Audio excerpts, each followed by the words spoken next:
भी हो पाएगा। बाकी हमारे जो शिक्षा मित्र साथी हैं उनको यही भरोसा दिलाएंगे कि आप लोग निश्चिंत रहें, थोड़ा सा धैर्य रखें, समस्याएं हैं आपके सामने, लेकिन ये भी तय है कि उनका शीघ्र निदान हो।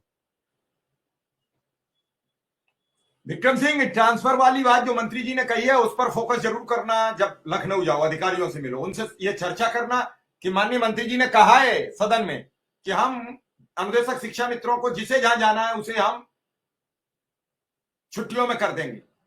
और शायद मैं भ्रमित हूं तो आप भी सुन लेना, शायद मैंने तो यही सुना है। विक्रम सिंह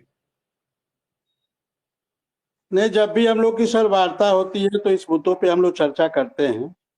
और 14 फरवरी को जब अपर मुख्य सचिव दीपक कुमार सर से भी वार्ता हो रही थी तो हमने इस मुद्दे को रखा था कि सर महिलाएं बहुत परेशान हैं और उनको लगभग 1500 से 2000 महिलाएं हैं और वो ससुराल जाना चाहती है। जब नौकरी लगी थी तो शादियां नहीं हुई थी, बीच में शादियां हुई हैं, तो इनको कम से कम, और इसमें सहमति भी बनी है, मैंने इस बात को भी और उनको कार्यवृत्ति भी दिखाई, मैंने दोनों कार्यवृत्ति उनको दिया और उसमें उन्होंने देखा भी, समझा भी और फिर अपने नीचे उसको फॉरवर्ड भी किया।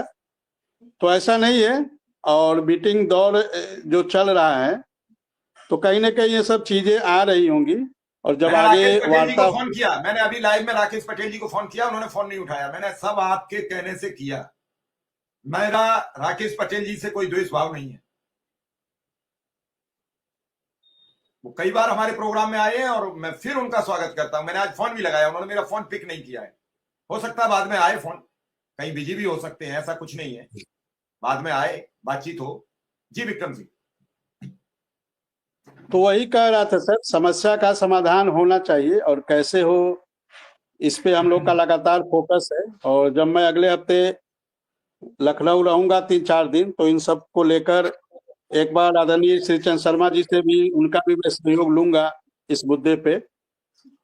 और उनसे पहले भी इन सब मुद्दों पे वार्ता हुई है और एक बार फिर से उनसे इन सब मुद्दों पे वार्ता होगी और उनसे भी आग्रह करेंगे कि सर कम से कम इन सब चीजों के शासनादेश जारी हो जाते तो लोगों को लगता कि सरकार हमारे लिए कुछ कर रही है, सरकार हमारे पक्ष में है, सरकार हमारे बारे में विचार कर रही है और लोगों का भरोसा भी बनेगा। भरोसा भी जो थोड़ा सा डगमगाया हुआ है वो भरोसा बनेगा जब कुछ शासनादेश जारी होंगे, क्योंकि कुछ जब काम होते हैं तो लोगों के भरोसा बनते हैं, विश्वास बनता है।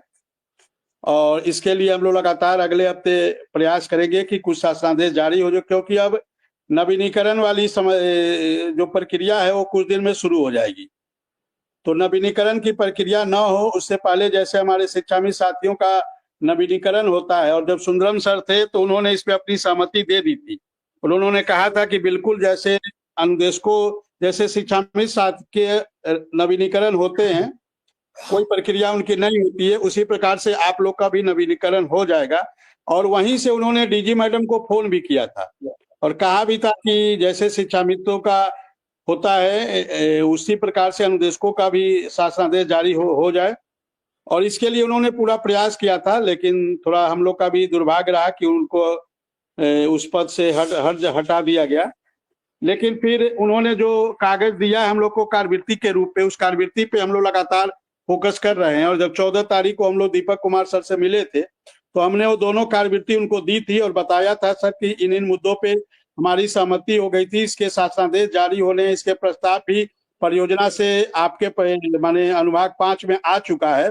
अब केवल आप अपना इसको शासनादेश जारी करवा